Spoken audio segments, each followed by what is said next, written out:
Daniel, are you ready for this? We don't really have amazing slides like everybody else. We don't have huge systems, but we're very adaptive. Look at this. We have arranged ourselves. Daniel, you're still a little out of focus. Nobody's getting it. Who has been blinded today by this beamer? Anyway, so we're going to talk about humanizing big business without the big slides. We're actually keeping it simple because we're going to tell stories. And this story actually starts. Where's the clicker? Oh, you have a right? No, I don't. No clicker? Okay. So this story starts in the dark of night. It's dark. It's a November morning, and I have just pulled on my best suit.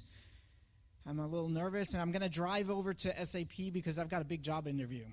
And, I've prepared myself. I'm ready for all those great questions that that they're going to ask, what sort of animal would you be, that sort of thing. I'm all ready for it.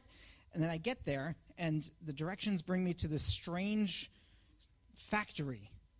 And I go in, and it is full of people with jeans and T-shirts, and I don't even know who the hell I'm supposed to talk to, and this whole team is there to greet me. And I'm thinking, what the hell is going on here? So, what's going on?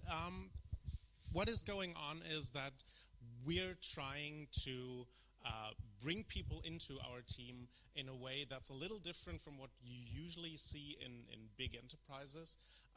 It's very much about first making those applicants very comfortable and let them be a part of the family already, and then push them through a series of very nonsensical tasks that they have to go through in a team of different people.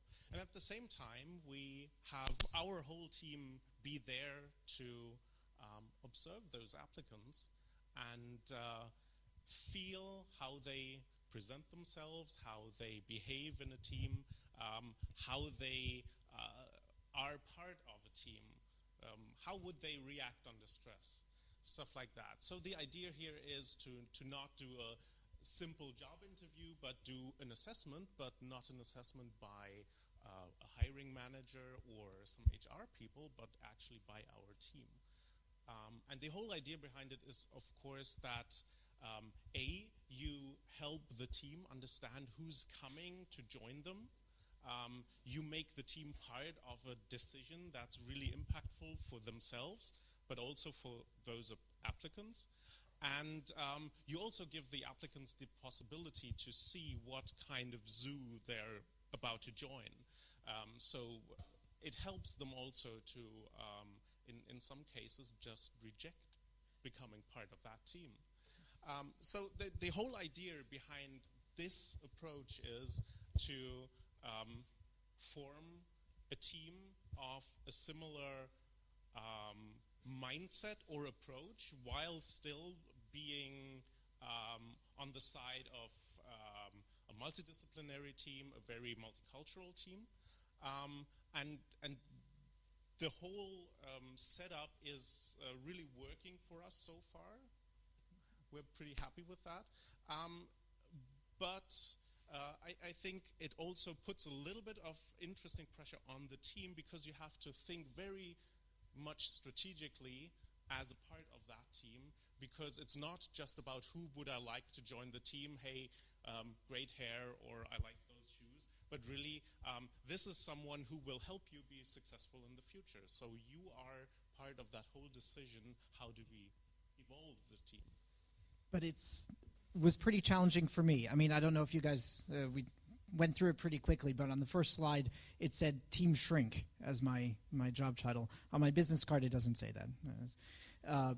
But as the manager, hiring together with the team was pretty much of a shock. It was a challenge because it wasn't about me. And yesterday, I had some great conversations Dave and others about hiring, and that was very specific in the U.S. about all the conditions and all the social constructs that you have to be aware of.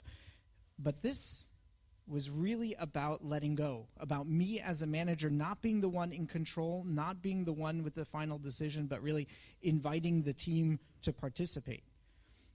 And it also had an interesting psychological effect, because when the team is participating, as Daniel said, not only do they get a feeling for the applicants get a feeling for us. And I've been, at the end of the day, overruled by my own team. I've said, this person, I've got a strange feeling, I'm not sure. And everybody else in the team said, no, this person, we really need them in the team.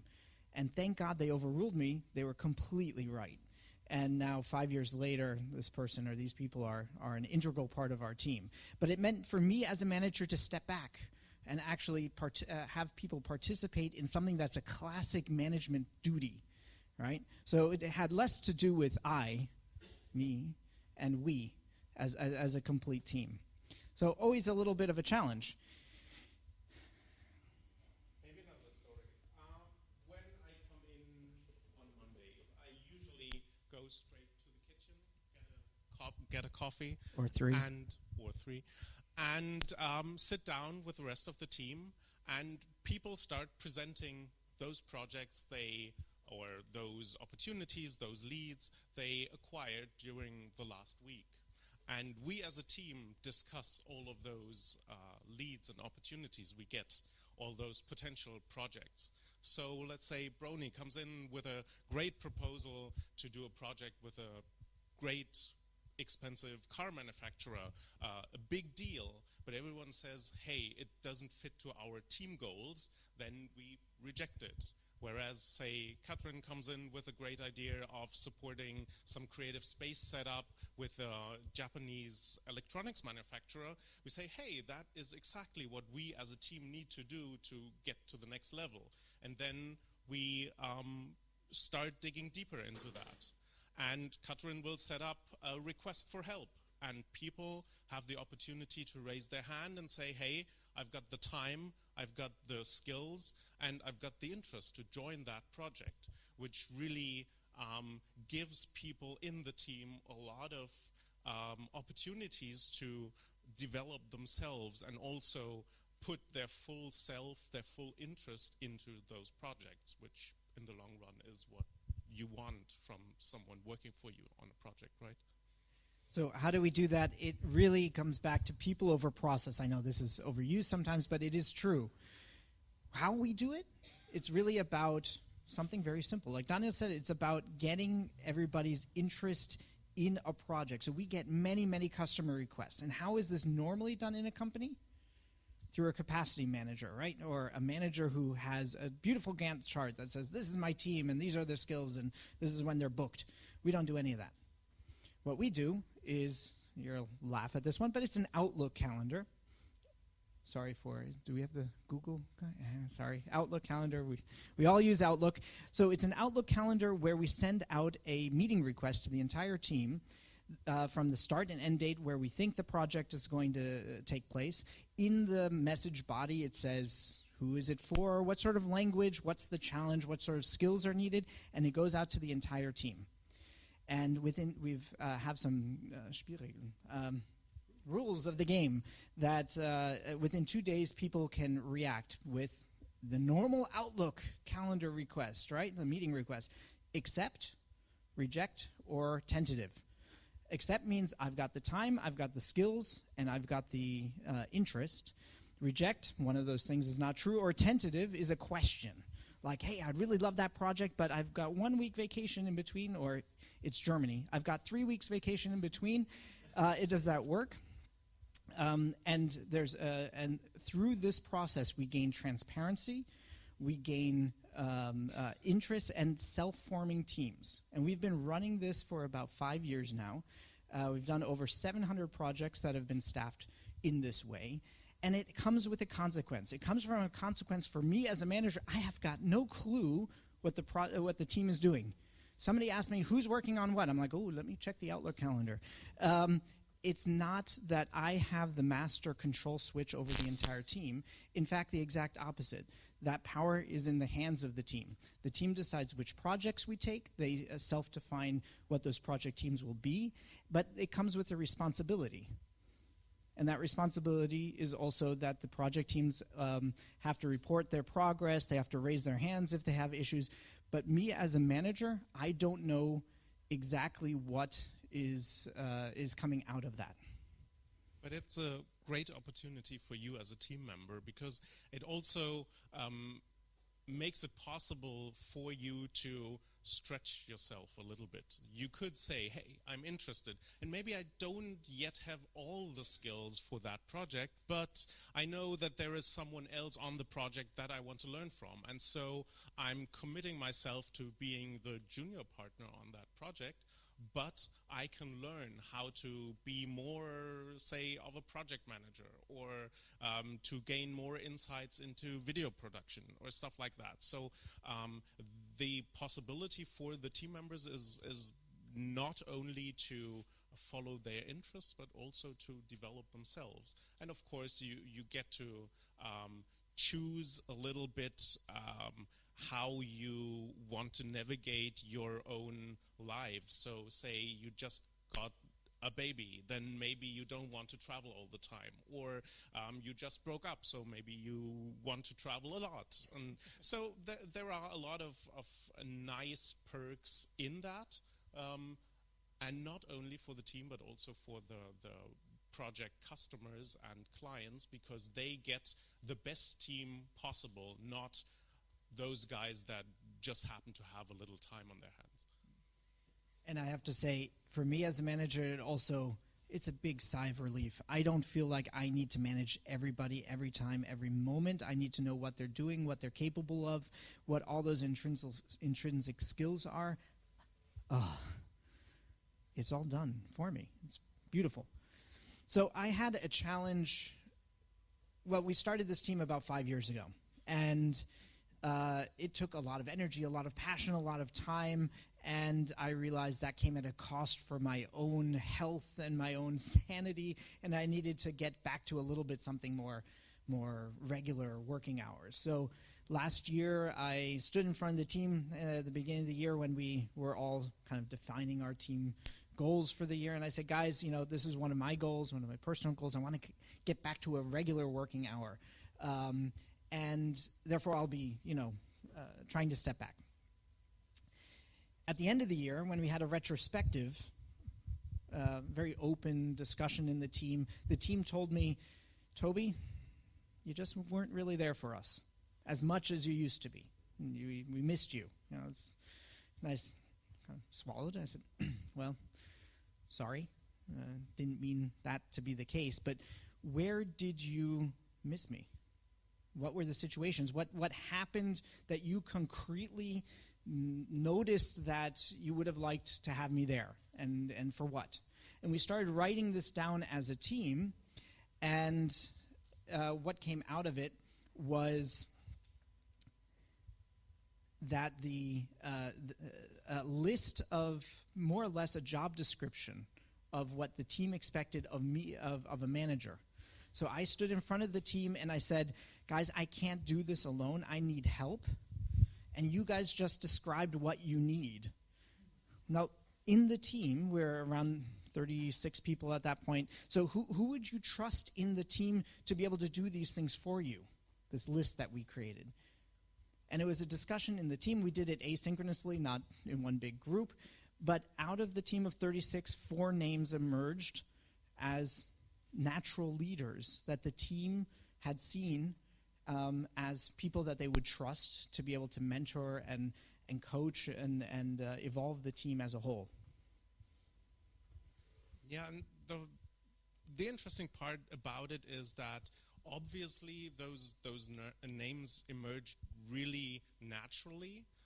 So there wasn't a big deviation or like 25 people with almost the same number of votes, so to speak, but really you could see that there was a certain trust towards certain people, and those were really equipped with those leadership qualities we set up in the beginning. And we started out having those 4 people as kind of, say, support personnel for Toby or team mentors. But it turned out that in the whole setup we are running in a huge corporation, you still need a level of say, organizational support. Not so much in the team. In the team it worked nicely, but as soon as you start talking to people outside of the team, you need something on your business card that tells them, hey, this guy is important enough to be able to talk for the team. And so we, as those people that got selected, basically went to our leadership team and said, hey, you need to pick one and give him a management title because the world outside expects it, and we still think that we can work as a team. We will support the whole team, but you need to respect also the expectations of the outside world. And funny enough, that really was one of the smoothest processes of bringing someone in a management position that I've seen so far. So the team self-defined what they needed. They self-defined who those emerging leaders were in our own organization.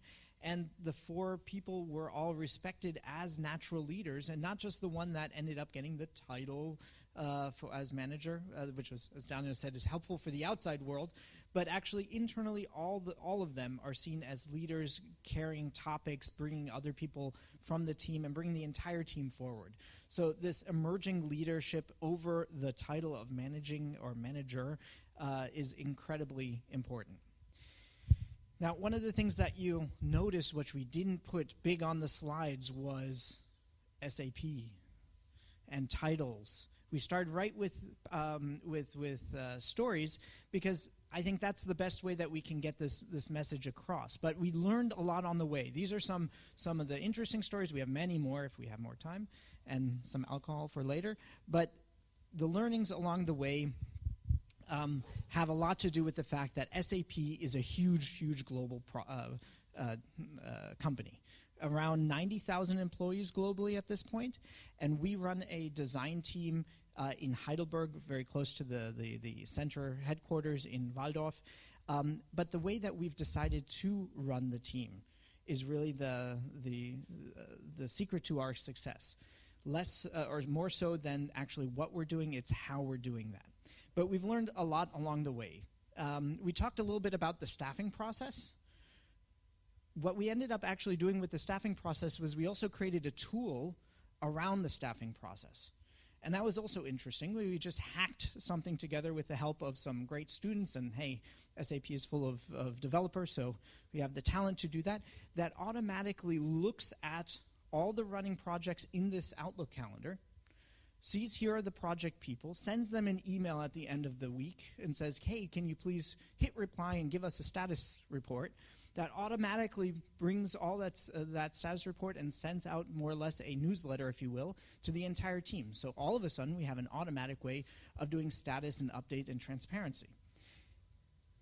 We also learned the importance of first having a process that represents your team and your team culture before you do a tool. We all know what it's like to have a tool that more or less dictates to you how your process and your culture should be. And it's important to turn that around. So that was one of our very important things. It's something that we keep learning, not just for the way that we staff our projects, but also how do we handle projects when they're done and how do we communicate our successes. It has to reflect the culture of the team. Otherwise, those tools tend to take overhand, and you're fighting the tool instead of it being seen as supportive. Oh, there you go. Oh, look at that. Create the tools that support the right behaviors, because you can really get people to work in an easy, natural way based on your culture, instead of having a tool that you have to convince people to use and you're running after them every single week. And as Toby said, we are in Heidelberg, not in Walldorf, where our headquarters is. So why is that? Actually, when you come into our space as a customer, the first thing that you will say, trust me, is that doesn't look like SAP. And the idea here, of course, is that we try to confuse our customers a little and also make them forget their, say, prejudice about how a huge IT company should look. The thing is that this doesn't naturally happen or emerge just by willing it to be, but when we went there, we gave the task to the team to design the space that they think they should work in. And again, we used all those steps and methods that you know from design thinking. Really first understand the problem you want to solve and then go into designing it. And the problem or the interesting challenge for us, of course, was we have a design team that spends about 10 hours a day in that office space, more time than in their own living room, so why shouldn't they be part of designing this space? And second, we need to create a space, kind of a neutral ground between SAP and our customers, where it's not like we're pressing our view of the world onto the customers. We tell them how the world works, but actually we want to communicate that this is a collaboration space. We want to work with you to first understand and then to solve your problems. And space is a very good manifestation of a mindset like this. So it's really something where the team dove in head first and really made a lot of interesting things happen. They built furniture, they painted walls, they decorated rooms, they brought in the sewing machine and did all the stuff that you usually aren't even allowed to do in Germany as an office worker. But of course, it doesn't mean that we expect everyone to be like that. But the fact that the team has that much stake in their environment means that they feel very comfortable, which is important. If your main topic is to gain and get empathy with and from your customers, and it's also an expression of how we want to run a team, be part of whatever is happening. And how many customers have we had, roughly? I don't know if you know the... 720-ish. 720 customers. Projects. So the customers, so people coming through the space, about 25,000. So. About 25,000. So almost every day we have customers coming in there. And honestly, I don't know how often I've heard the quote, "It feels like you've just invited me into your home," which is wonderful. And it's a great way to start a new conversation with our customers. So this is all sounds good. We have great space, great team. We've got interesting organic way of handling the team so that it is self-defining and self-healing in many ways. But that self-healing is a very tricky part, and that is really based on feedback. We love that term feedback, right? But what does it mean? You know, not just pretty slides and so on. But now from my perspective as a manager, it used to be I was in charge of all the feedback. I was in charge, not just the feedback, but also the, judgment. No, not judgment. Performance feedback. Yeah, it's saying how good somebody was and how much bonus their assessment. Thank you. But when you have a self-defining organic team running off on its own, and I'm literally saying running off on its own, a couple of you have heard the story, and it's true. We have to look at our Facebook page as a team, so internal Facebook page, to figure out where the hell my team is. It's like, what are you doing in Siberia right now, you know? And how am I supposed to give my team members feedback, constructive feedback, if I'm not in charge, if I'm not there, if I'm not looking over their shoulder all the time? So it was very important for us to also create a culture of feedback where people are giving active feedback to one another. So what ended up starting off with me going out and gathering feedback from 10 people, digesting it, trying to come up with the common patterns, and then I'd sit down with Daniel and say, well, Daniel, here's the feedback, and what would happen? Daniel would say, well, I've got a question about this, and what does this really mean? I'm not sure if everybody has experienced that before, but that's very common. I see some nods, thank you. What ends up now is that twice a year we have a feedback time of feedback where everybody goes and actively asks for feedback and gives feedback to one another in a structured way. They themselves have to synthesize this feedback, and then I've set up a feedback meeting, and I can just put my feet up and relax, because they've done the work, and they come in and say, well, this is what I've heard from not just the team members, but also external. This is what it means to me. These are the strengths and how I'd like to apply those strengths even better. But here's a few things I'd like to learn, and this is how I think I can learn it. And it's been a wonderful way. My job is more or less to listen and to help afterwards and to create that space. But that feedback only really works if there's trust. Absolutely.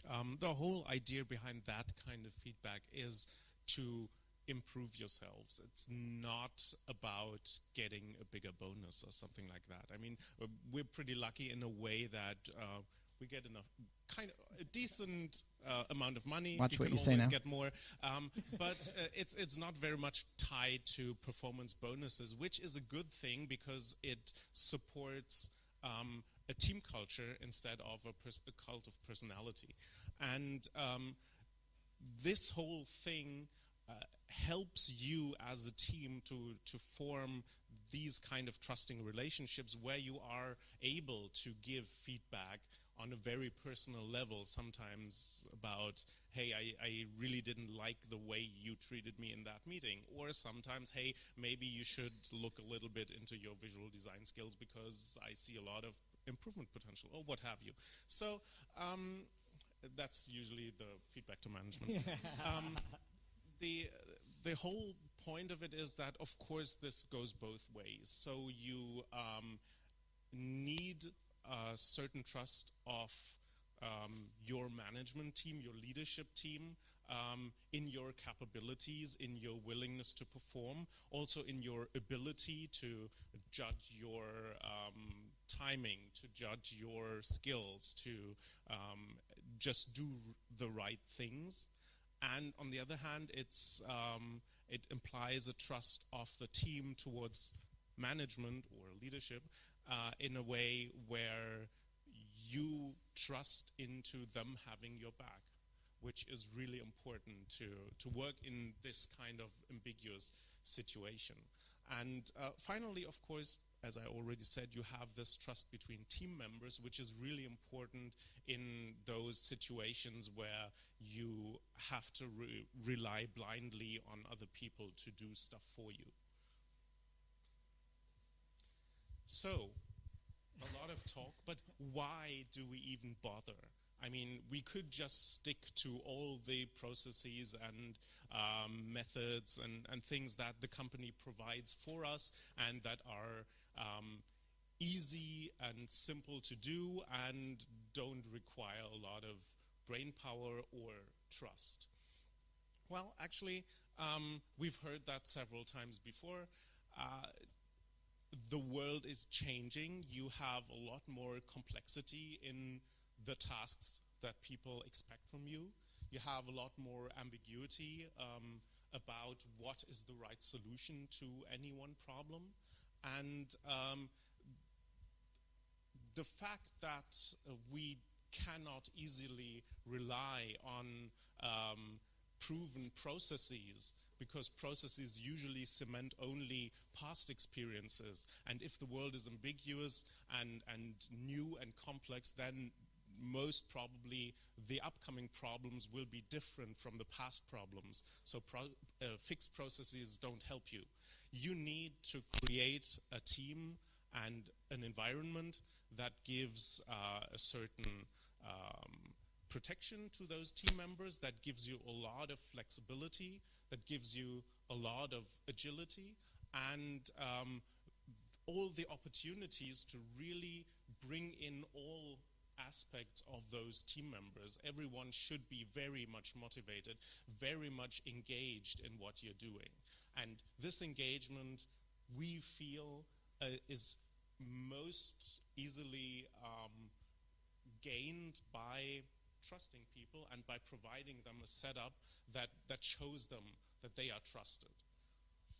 And I think while it requires also a certain mindset from people, so not everyone is prepared to live in that ambiguous kind of setup, it gives you a lot of also power as a team member in our setup to develop your own job, to develop your own world, so to speak.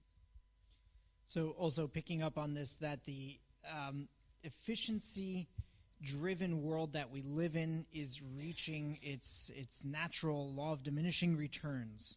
And we have to come back to a human system, a system that relies on humans to actually be able to deal with this level of complexity and change. And that requires, yes, that was a couple more minutes. There we go. Okay. Then, but the future is interesting because we're standing here in front of you wanting to share stories and not preach. We're not standing here and giving you big, beautiful slides of organic diagrams and theory and systems. We're giving you stories. We're giving you our experience. And by doing this over the last 5 years as a small team, we're globally only about 80 people in a team of 90,000, in a company of 90,000.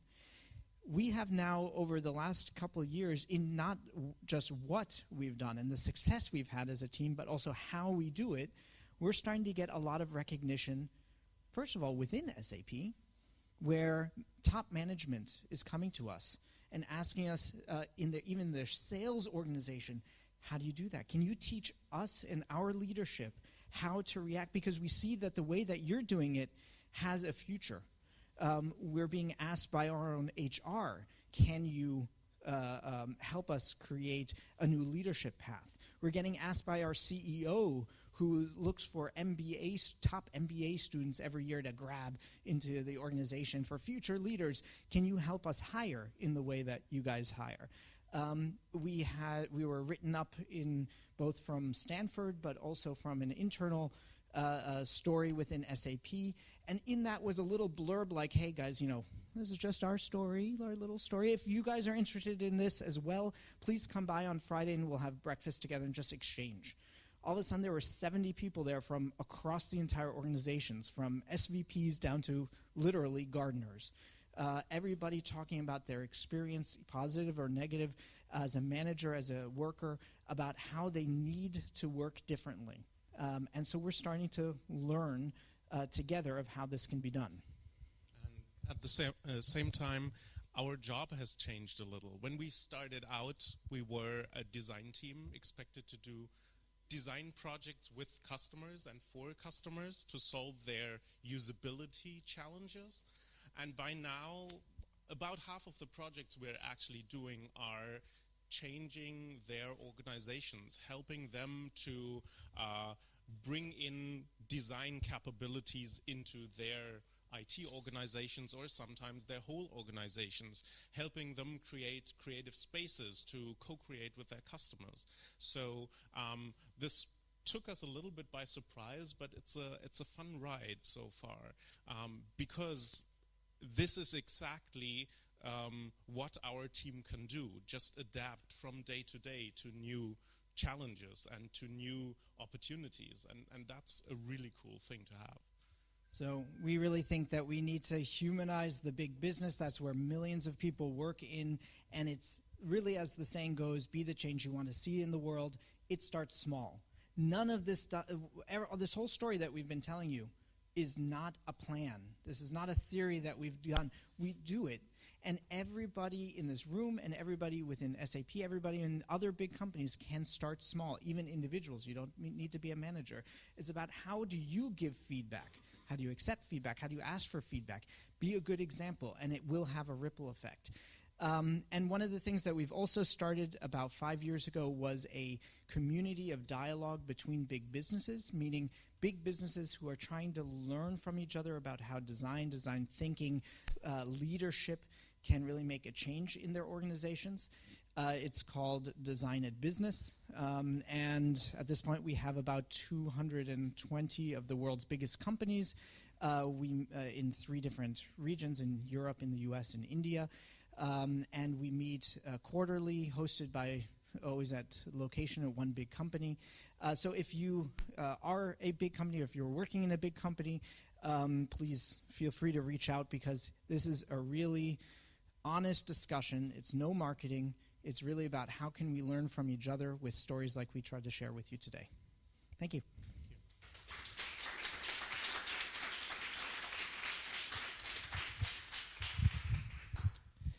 Any questions?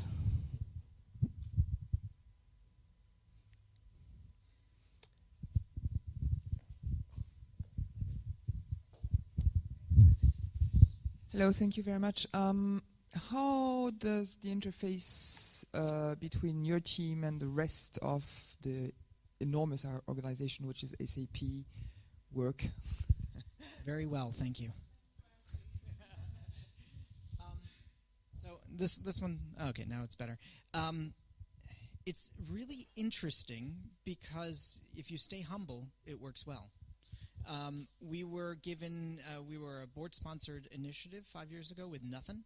They gave us 1 sentence, some headcount, and some budget, and said, do something. Bring design outside the walls of SAP. And this is what we ended up doing with spaces and services and projects, and also just how we work. But it was also done with the core principle of staying humble.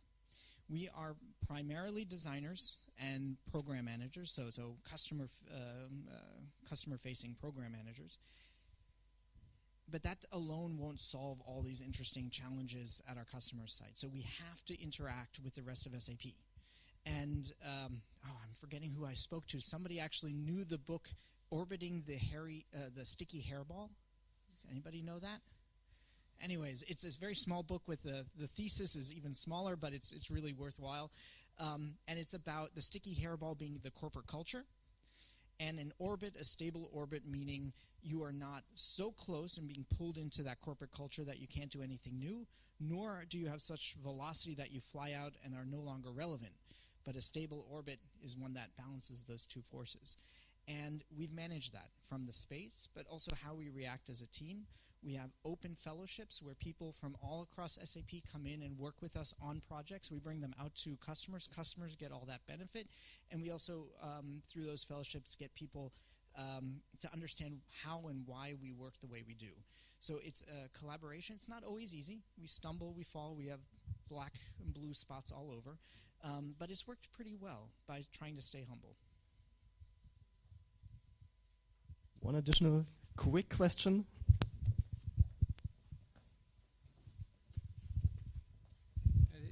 It's a question and a comment on context. And I think, having worked in IBM for 7 years, in small creative teams, initially within software, that then got moved on to consultancy, when HR and senior management start to ask you how you're doing it, it's over. All right, just as a warning, because you're now being incorporated into the Borg, all right, in many ways. The other thing we found is that software has enough margin to allow experimentation, whereas consultancy on a utilization basis doesn't permit experimentation. So could you, and I would imagine SAP, because it was largely built on IBM, because it was a rejected IBM business plan like most good software, right? Inherits a lot of those characteristics. To what degree is this the context of a specific non-Waldorf software, particular point in historical time, et cetera, et cetera? I'm not sure if I can answer the last more global, where are we in the world, and if this would have been successful just a few years ago. But we are very lucky. We're not part of consulting, but we interact very closely with our consulting colleagues, and I have full sympathy for their amount of stress because they're underutilization and pressure that we are not, and we have the chance to actually learn and iterate and react the way we do. for me, that's also a sign that anybody under enough pressure or make the system so over-optimized, you'll always get just one result out. You'll never get a new result.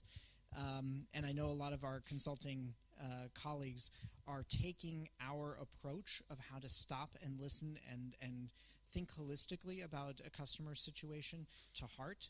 And even SAP is starting to try to take a look at KPIs and the amount of pressure we're putting on our sales organization so that they can actually start working the way that we do. And the beginning of the end, as you said, we are currently also under a big challenge because they have one of the big initiatives, global initiatives from SAP, has seen and taken our engagement model with customers as the core. And so now they're asking us, yes, exactly. No, how do you do it? And so now we're being challenged, how do we scale what we do? And we all know that you can't scale expertise. So we're going to try to share, enable, and see where it takes us with hopefully not losing the magic that we have. There's maybe one added thing, and totally supports your point that as long as you don't change the way people are incentivized in an organization, you won't see a lot of change. I mean, we are in the lucky situation that we basically don't have a big bonus, and so no matter how much we screw up, we still get paid the same, which is really a certain kind of freedom, because people are prepared to take a little bit more risk than our consulting colleagues, who are totally paid on their short-term performance. And so for them, of course, it's very hard to take those risks, because after one quarter of failure, they don't earn a lot, and after 2 quarters of failure, they are out. But that's a discussion that's also happening, not with us, but in the context of the whole company, is how do you incentivize for innovation, which is very different from short-term margin gains or something like that. Thank you, Toby and Daniel.